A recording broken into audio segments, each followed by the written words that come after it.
Jenny Curran and Charlie Parish have travelled to over 70 countries between the two of them, but both have experienced a life-debilitating illness. And since then, they had a thought. How would I do this if I was in a wheelchair? It sparked an idea. Accessible Adventures was born. Normalising disability, they're giving able-bodied travellers the opportunity to engage with disabled travellers in an equal environment and make the world more inclusive. Welcome, Jenny. Welcome, Charlie. Thank you. Thank you very much. Why is travelling for somebody with a disability different? There's just all of the things in travel that you find in your everyday life as well. So a lot of people say to me, like, oh, you're so lucky you're in Australia. And I'm saying, well, it's the same life. It just happens to be the other side of the world. So it's the same with travelling. So unfortunately, there's going to be similar barriers in travelling than there is in everyday life. So steps and things like this that just get in the way. So what we're doing is removing the kind of the barrier in your mind of, ooh, I don't want to go too far away. But really, it's going to be similar to your everyday life, but you're going to have a lot more fun. I was speaking to a woman once who was fairly new in a wheelchair, and she went on a holiday to Bali. Yes, of course it's accessible. She got to her hotel room and it had 2 steps. Southeast Asia is one of the first places we want to try and tackle because it's one of the most trendy places, but also one of the most inaccessible.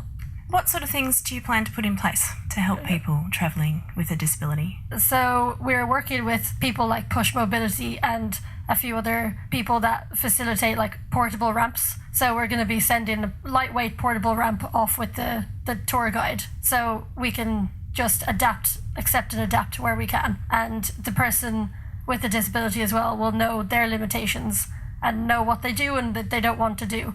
And they'll make that clear to us from the get-go so we can make sure that we make everything that they want accessible. And Charlie, is it just a ramp that is going to make the difference for somebody with a disability, or does it go a bit further than that? Well, it goes further. It can come down to confidence in the end. So one of the things we want to be able to provide is what we call a buddy system. So someone on hand who's able to just essentially be the buddy to help you with your day-to-day needs, or whether it's just that they're giving you a bit of confidence to make sure you know that if you did need a little helping hand, you've got someone who's willing to do that. But it goes further than just a ramp. Some facilities will need to be adapted, and some tours that we will be making sure are adapted are things like compatible harnesses for things like zip lining, or generally just being able to get on one of the carts that takes you to the right location and be able to take the wheelchair with you if it's in a wheelchair. Do you think that the tourism industry out there are currently catering for this? There are places that do, but not on a large enough scale. So one of the things we want to make sure is that we collect essentially in a database all the places that are already accessible and make them known. Largely one of the problems is there are places that have made their tours accessible, but no one knows they've done it. So we kind of dig that out and put it in our database so that we can go and say, have you heard of this place? Do you know about this? Are you aware that you can go here? One of the other things is finding new places and then making them adaptable, making them accessible. And Jenny, there's accessible and then there's accessible. Unfortunately, there's a few places in the world that it's going to be unlikely that we'll be able to tackle at first or if ever. So, for example, in Wilson's Prom, there's a Mount Oberon hike. And with a smart drive, which is like a little thing that connects to the wheelchair and that kind of pushes it up hills and goes a bit off-road, you could go almost all the way to the top. But then there's very narrow staircase kind of carved out of the rock with a quite thin barrier that you hold on to. At the moment, without help, that's going to be very difficult to get up. But that's only for wheelchair users. So someone like yourself who uses prosthetic limbs, that might be a bit challenging, but definitely possible for people to do. So it really depends. You know, with your disability, what you're going to be capable of doing, what you would like to do. Sometimes you're not going to want to go completely out of your comfort zone. So we're going to work with you personally to just decide what you'd like to do, what we can get you to do, and tailor your experience When I first got sick and lost my limbs, I got very down in the dumps about not being able to travel and do exciting things. I remember saying to my psychologist, I'll never get to the top of Machu Picchu. I can't climb up, I can't hike up the top. I had a girlfriend turn around to me and say, you just catch the helicopter in and they land you up the top. I'm like, oh, okay. It's just a matter of getting your head around it, isn't it, Charlie? Yeah, and it's actually, what's been great is since we started this company, we've met some really amazing people. One of which, he's become a new friend of ours and an advocate for the company. He had a spinal injury when he was 17, and he spent the past decade in a wheelchair. And he said something similar to me the other day about how, when it happened, thought there's so many things he can't do.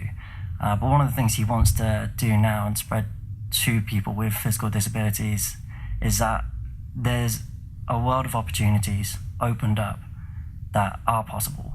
And he's gone and found each one out himself. And he wants to be able to encourage that message more and more. He does a lot of hand cycling now, he does a lot of sports, and he's only got use from the chest up.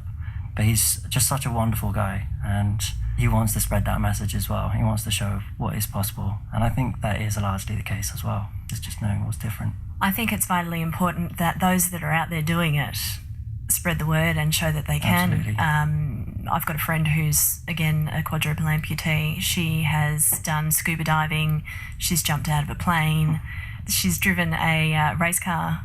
What we do is we share her videos. She posts videos up on social media and we share them regularly so that somebody who's new to a disability can see that there's a whole world of opportunity out there.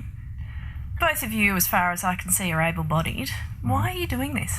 Well, I think it came down to just the sympathising, really. I think we both just have something about us where we want to do something good. We kind of want to give back. We've both travelled to a lot of places. We've seen a lot of things. And we both had a run-in with a somewhat temporary restriction.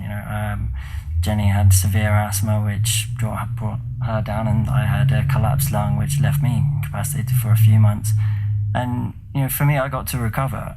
And I spent so many years traveling, and I just thought I'd want someone else who isn't able to recover to be able to have the same opportunities, because I'm very fortunate that I could, but even just having a taste of it, I believe it's good that everyone should have that same opportunity, and it can be done so easily, just a few adjustments to things. And Jenny, you spent some time in a wheelchair, didn't you?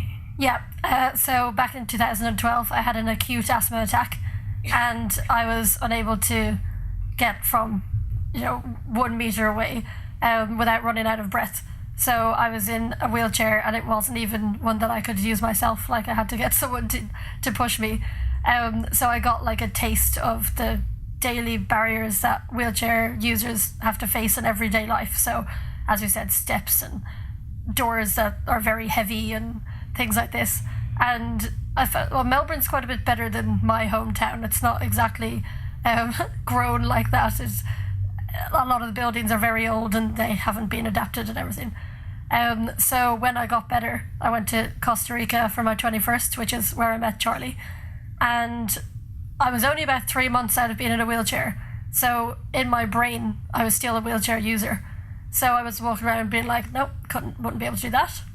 And I said, actually, that's really wrong, because I would have spent the money, so I would have gone anyway, because I'm quite, I'm going to get my money's worth of things. So even if I had have relapsed and ended up back in a wheelchair, I still would have found a way to go on this trip, but I would have had a much different experience. So I want to make sure that everyone can explore the world the way I was able to, the way I was lucky enough to be able to eventually. So I just want to put the ability back into disability. Now, my name's Mandy McCracken. I'm talking to Jenny Curran and Charlie Parish, who have started up Accessible Adventures. Travelling's not just for an individual. Often you're bringing the family, the partner, the kids with you. Where does it fit in that you need to support beyond just the individual? We're hoping to become a NDIS service provider. At the moment, we're going through that process. So that would mean that they would allow, I think, one carer to come on the adventure. It could be your husband, your partner, your best friend. So they would get like a certain amount of financial support to be able to go on that. If people want to go by themselves, we can have the buddy system. But if they don't, we can make arrangements. Just we want to make sure that the partner has the exact same experience as our client, and everyone just has a great time. It was interesting. When I got sick, we had a family little caravan, little pop-top caravan, tent on wheels essentially, and it was a decision that as a family we had to get rid of it because I can't camp in that anymore. It's just too difficult for my husband to set up, and in the middle of the night, if you want to go and have a wee behind a tree, you can't do it. And we as a family sat and mourned the loss of this caravan. We all cried, all the kids cried, because it was the end of an era for us. So hopefully what you're doing is going to mean people like myself wouldn't have that experience. We don't have to give up something that we've really enjoyed. The more we work on it and sort of break down doors, the more we've had such fantastic response from other organisations and companies who are then kind of becoming aware, with these simple changes that we make to our tours and to our, groups, these things can still be possible.